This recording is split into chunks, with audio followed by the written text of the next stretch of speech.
Dialogue sur un char. La Bhagavad Gita, le chant du bienheureux, se trouve dans le 6e livre du Mahabharata. C'est un poème dialogué composé de vers répartis en chants.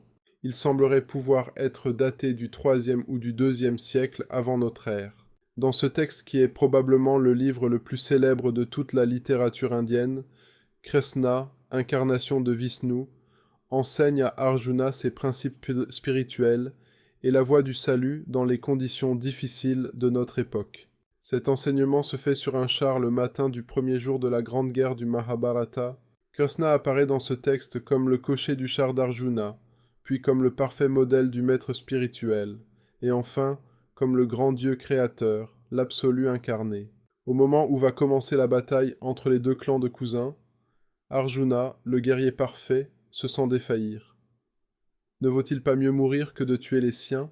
Krishna lui répond que ses sentiments viennent d'une méconnaissance de l'ordre des choses et qu'ils sont une faiblesse face à la tâche à accomplir. Il lui explique alors le devoir d'agir et de combattre. Selon Krishna, l'homme doit agir sans s'attacher aux conséquences de ses actes, c'est-à-dire sans attendre de succès, de récompense ou d'échec.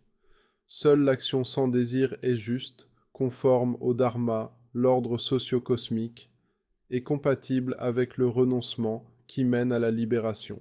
Arjuna est un membre du groupe des guerriers, Kshatriya. C'est donc son devoir de livrer combat. Il doit agir, mais sans s'attacher aux fruits de ses actes. La Bhagavad Gita est donc d'abord une apologie de l'action sans désir, une métaphysique de l'acte. En plus de cette voie de salut appelée le yoga de l'action, Karma Yoga, Krishna enseigne à Arjuna d'autres formes de yoga.